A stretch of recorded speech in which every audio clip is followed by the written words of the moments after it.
Hi, my name's Nick Goulding. I've been championing small businesses for the last 20 years, latterly as the Chief Executive of the Forum of Private Business.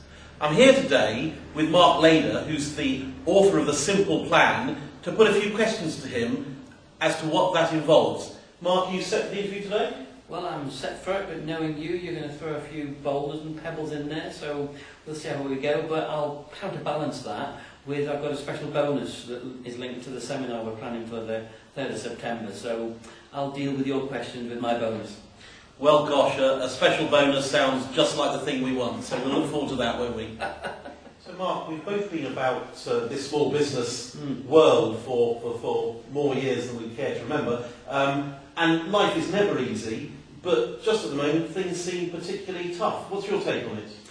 More than ever, people in business have got to get beyond just delivering their service, and just it's not enough anymore just to love delivering their service. They really have now got to get beyond the build a better mousetrap and the world will beat a path to the door. More than ever now, they've got to get into this whole marketing area. So what's the answer?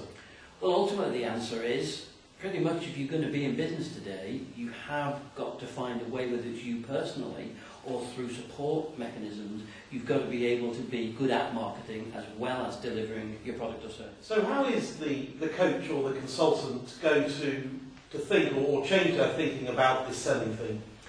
Fundamentally, there's one area we've kind of realised, which is if people don't market their businesses, they're almost robbing, it's a strange word, but robbing people the chance of benefiting from their service.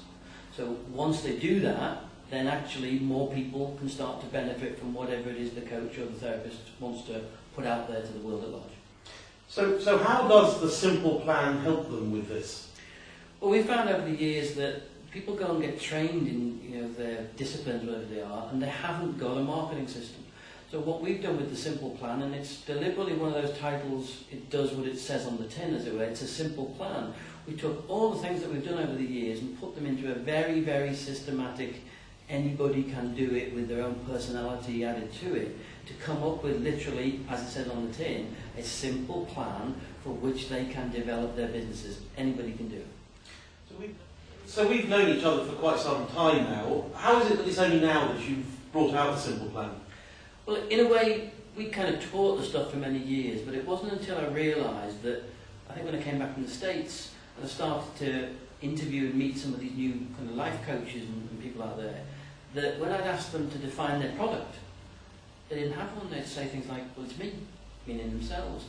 So they were then taking this product, and it's difficult to sell yourself, out there and kind of thinking that they've got to, everybody stood still for more than 10 seconds, that they've got to sell, sell, sell.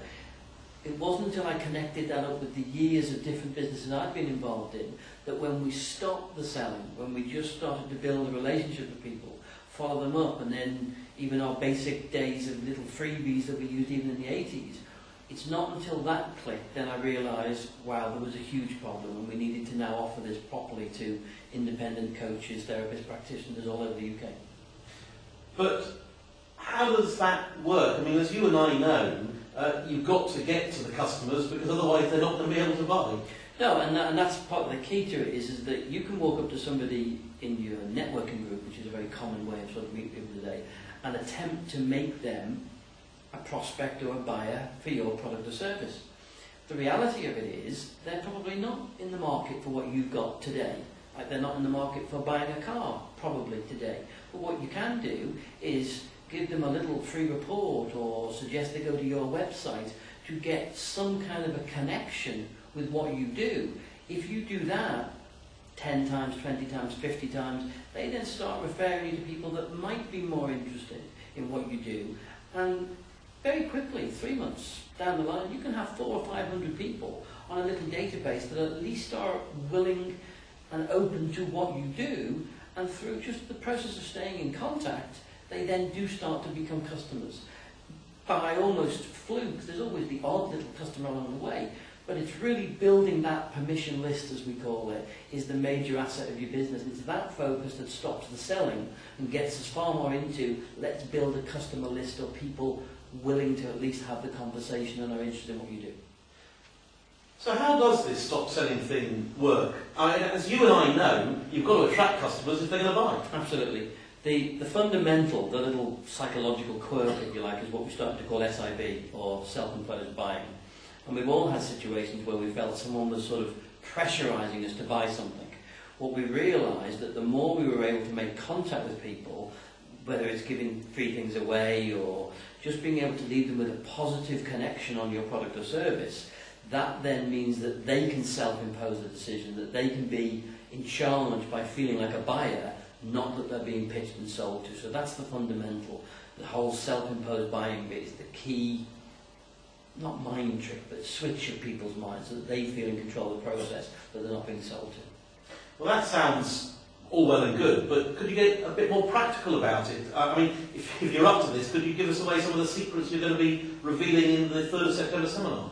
Well, as you know, there's a whole series of videos, little mini videos, between now and for those people who want to apply to be on the seminar. In those areas, they're not just little, pitches to attend the seminar, they're actually parts of the programme.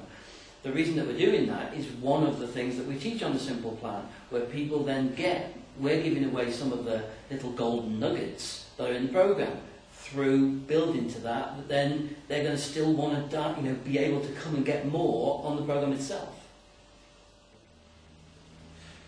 So they can get all these practical nuggets from the videos. Why would they bother to go to the seminar then?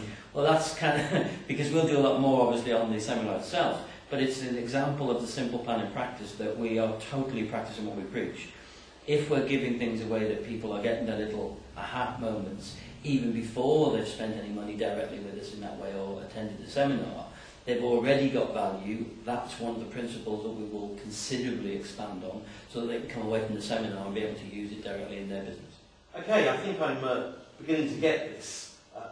When I look at the 22-page report and I read about the 3 businesses that you helped to increase their turnover, their sales by some 5 million, in some cases they were using rather manipulative sales techniques. I was particularly interested in the example of the Centre for Consultancy. Perhaps you could say a little bit more about that experience.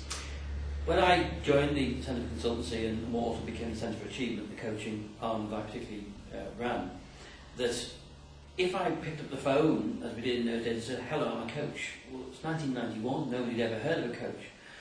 That once we got some kind of explanation, people were sort of interested, but then if you physically watched and heard what the coaches presented, it was kind of this gobbledygook. It was all, "I think you need this," and kind of almost, not aggressively, but they were so passionate about what they thought other people needed, and so that the potential client, "Well, I don't think I need this." Then there was this huge area of jargon about limiting beliefs and things holding you back, and and these were guys, and the world has changed, but guys in suits, business people, they wanted to know about benefits.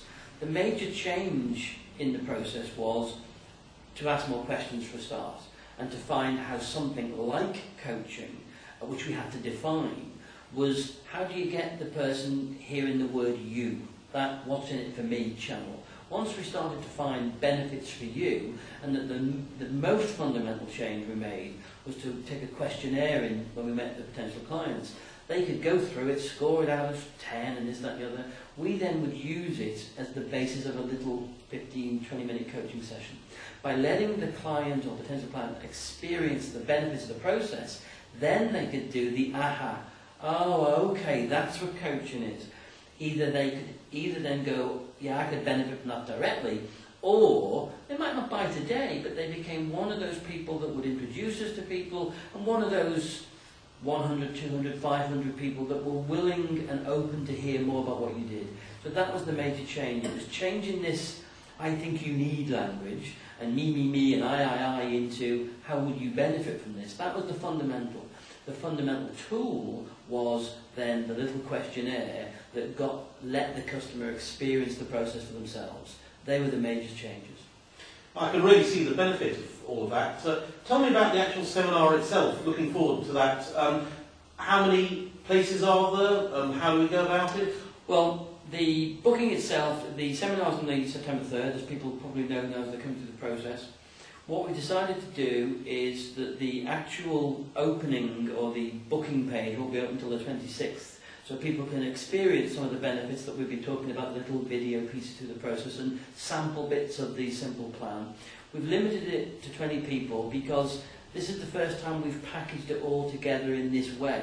So for all the benefits of £497, in the nicest possible sense, they won't get it this cheap again, because we've run these programs in its different forms for many thousands of pounds. But for those first 20 people that kind of nicely get their finger out and get the application done and get one of those first 20 places, they're sharing with us a little bit, so we're going to share with them. They're sharing the time. We'll share it in this new package form, for this kind of pricing.